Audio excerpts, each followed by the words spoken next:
Somewhere in a valley on a misty morning, the sound of the river is about to be interrupted by the puff from the suppressed muzzle of my FX DRS Tactical.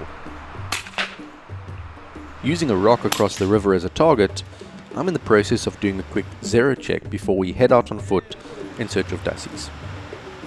Today we have the beautiful DRS Tactical setup, and we're going to be walking downriver from our camp, probably about a kilometer's walk through the bush, up and around cliffs, past a waterfall, and to an amazing spot that looks like it should hold a lot of Dassies. The shots that we'll be taking there, if we can find the Dassies, I'm expecting to be between 80 and 120 meters. So it remains to be seen whether this little 500mm barrel DRS Tactical has the ability to really reach out there and hit with authority. I believe it does. Hopefully we don't have a lot of wind. Hopefully this drizzle stops and the sun comes out and the Dassies come out. But it's going to be an adventure either way. Let's get going. Let's go!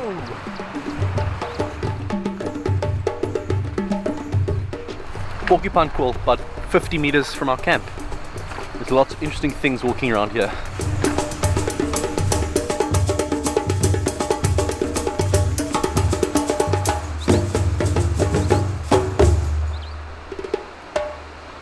So just below us here is a waterfall that kind of tumbles into a big pool, and then the river starts curling around the corner and does a couple of sort of S-bends, and it's around those corners where the S-bends are where all those cliffs run. So you can see behind me here, there's the first cliff. We're going to be walking along the top of that cliff, and then after that cliff ends, we'll be coming down to the riverbed and shooting Dassies on the cliff on the opposite side of the river. So it's a real adventure hunt in this moody environment. Got a long way to go still, so we're going to get walking, and hopefully some Dassies are out and about when we get there.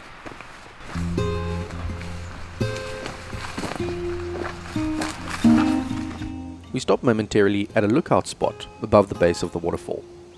I've learnt over the years to spend less time walking and more time glassing with binoculars, and in this case it pays off as I spot a small group of Dassies feeding at the base of the cliff. Yeah, there's 3 Dassies right there. 3 Dassies, and they're not that far. Quickly get a range on them.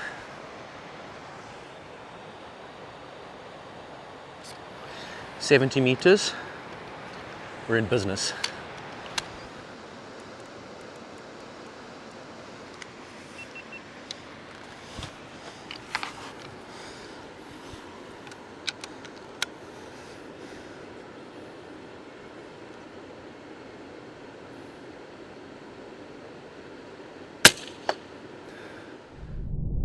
This shot lands a little bit lower than I wanted, but the 26 grain hollow point slug does its job and he switches off instantly. How's that for a great start to the day? What's so cool about this spot is firstly our sound is masked by the waterfall. So, you know, we don't have to worry so much about twigs snapping beneath our feet. But then secondly, this is a great natural position to shoot from. I'm here on a rock with baboon poop kind of next to me. The baboons must sit here and just watch this valley. And came around here, you know, our plan is to hunt a bit further that way, where the cliffs look more like they would hold Dassies. But we came past here, I thought, you know what, let me just get the binos out and let's glass. And saw 3 Dassies feeding down at the bottom. You know, Dassies like the sun, but they also have to eat. So even when it's overcast like this, there's always a good chance you'll see them out. But what a start to the morning. Hoping that the rest of the Dassies that had scurried off may decide to continue their breakfast on the rocks, we stay put on our natural shooting bench and remain patient. And the strategy pays off. 72 meters, 1.1.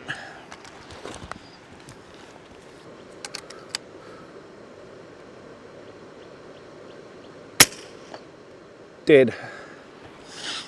I want to check that footage to see where I hit him. So I aimed for his head, but I think it might have dropped a bit low. But yeah, 72 meters, 1.1 mils. Looks good. So a couple Dassies down. They're right at the bottom of the cliff. So I think we should probably go do the rest of our hunting and fetch them on the way back. Otherwise we're going to exhaust ourselves dragging Dassie carcasses up and down and carrying them with us the whole way. But yeah, we know where they are. We've got a good landmark there, and I see there is a path going down. So we'll pick them up on the way back. Let's get moving.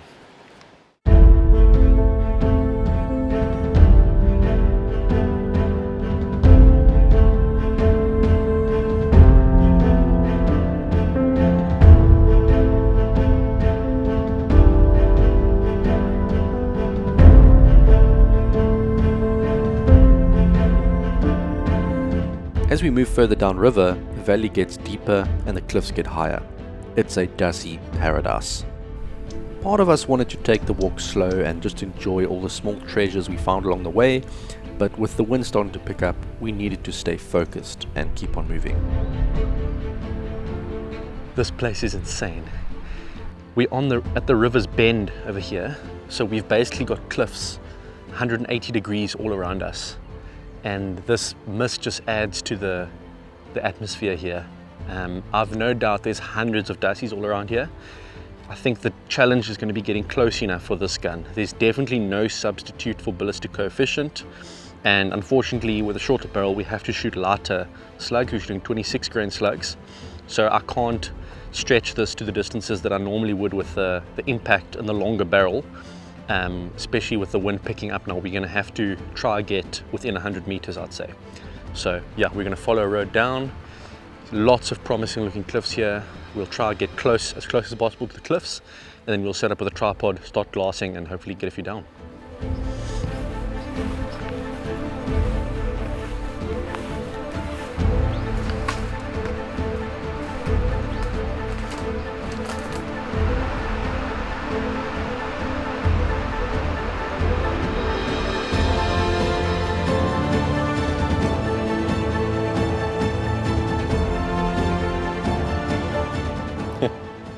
I think we might have picked a bad spot. There's a massive nest up there that looks like some sort of big bird of prey on the cliff, and Dassies and birds of prey are not friends, so I doubt we're going to have any luck right here. But I think this is going to be our strategy. There's this thick bush in the river valley, and then the cliff, I mean that must be close, must be like 50-60 meters. Yeah, 41 meters, so that's really close. It's sheltered here. It's easy work for the DRS Tactical, and I think we'll just start cutting in at various points in this thick bush, and then just finding Dassies and taking some shots. Sounds like we've got a strategy. Let's do it.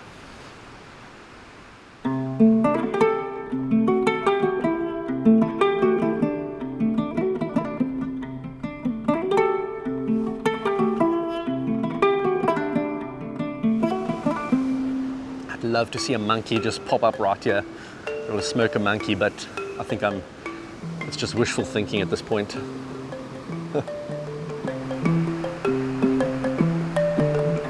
So far it's been eerily quiet, but with the sun looking like it may break through the clouds at any moment, we can only keep looking and hope that the change of weather may bring them out of their holes.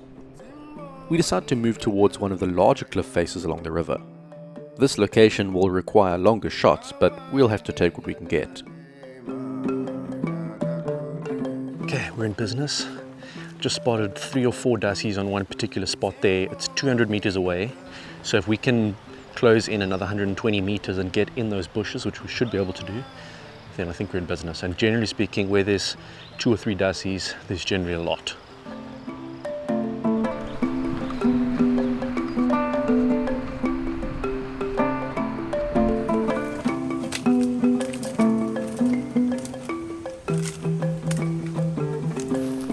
As we near the riverbank, the vegetation becomes very thick, and we find ourselves crawling through the bush, following animal paths in search of a clearing from which we can actually see the cliff. I feel like I'm in Vietnam. The only viable spots to shoot from are all amongst these tall reeds that line the riverbed, and I end up having to put my tripod in the river in order to build a good shooting position. Okay, there's a Dassie. There's a Dassie. Perfect. Oh, it's a steep shot. It's a steep shot, and I don't know if I'm going to get a clear opening, but I've got to try. Okay, we've got 89 meters, 24-degree incline. It's going to be difficult because there is wind coming through here. I'm not sure how much, but we have to try our best. See, there's 3 there. There's 1 right on top. There's 1 over there. And then there's 1 over there. The question is, which one do I go for? I want to go for this one because if I do miss over him, I can actually see where I hit, or where I missed, and I can possibly take a follow-up. 1.7, 1.8.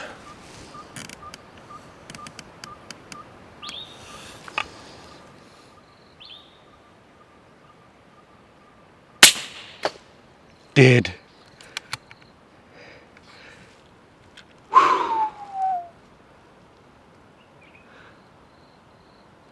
Wow. I can't explain just how exciting this is to come and hunt dassies in this way, where you've got to work hard for them, where you see them before they see you, and you can actually, you know, put time and energy into shooting them.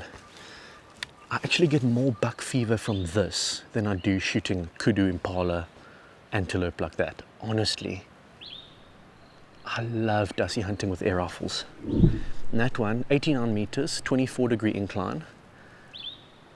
So it's 1.8 mils I dialed for it. And there's another one there. Keep recording, Nicole. 88.7. 1 click down. I hadn't seen how much the wind had pushed my previous shot, and I don't hold nearly enough for this one. Oh, just off to the right, I think. There's definitely a wind pushing left to right. That first one, I actually held a bit left of the head, just because I didn't know what the wind was doing. So if the wind was pushing it right to left, I would have hit him heart and lung. Pushing left to right, I would have hit him in the head.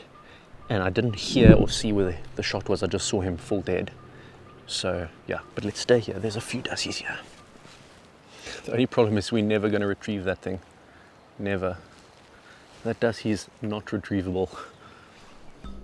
A wind drift of a full mil may seem quite extreme at this range, but remember, we're down in the reeds where we can't feel any wind at all, while above us, the wind is being funneled left to right through the valley at quite some speed. When I get another opportunity, I'll learn from our previous miss and I'll hold left, albeit not the full mil that I should have.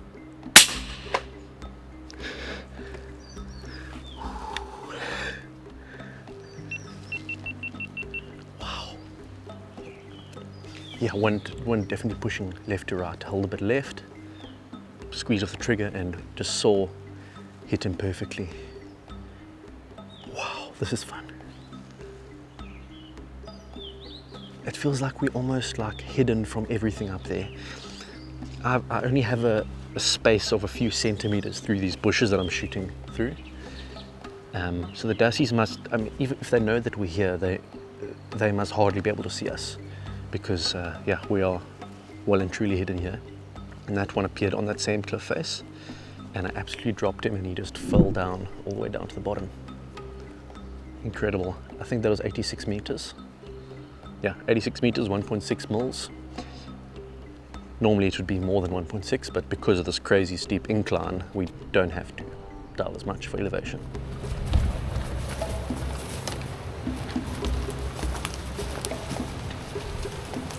With hundreds of meters of unexplored cliffs to inspect, we make our way a little bit further downriver, doing our best to avoid walking face first into the spiderwebs in our path. We do find another spot, but with the wind picking up and with no dassie activity in front of us, we decide to move on to other things. Well, I think we're going to call it there. It's been an amazing morning, but it's starting to heat up quite a lot now, and we've got a bit of a walk back. So we're going to start making our way back to camp before it gets too hot. Who knows, maybe we'll come back here tomorrow morning with the DRS Pro and be able to stretch the legs a bit more. This is an awesome gun for this sort of thing, but the DRS Pro will allow us to sit back and yeah, be able to take some shots from a little bit further away, which should increase our hit rate. But yeah, stick around. head back to camp, let's make some lunch, and let's see what the afternoon holds.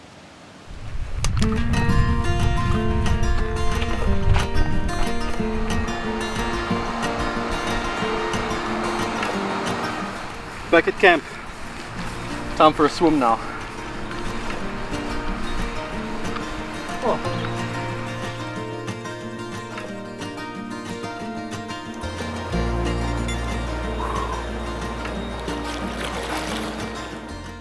In the next episode, we'll be putting the air guns away temporarily and making our way back up the mountain where we'd spotted baboons in episode 1 to see if we can get a few more down with the 22-250. This one may just be the best baboon hunting video I've ever filmed, with the adrenaline of stalking within 15 meters of a baboon in the clouds being something I really can't describe. You're not going to want to miss it. Make sure to subscribe, and we'll see you then.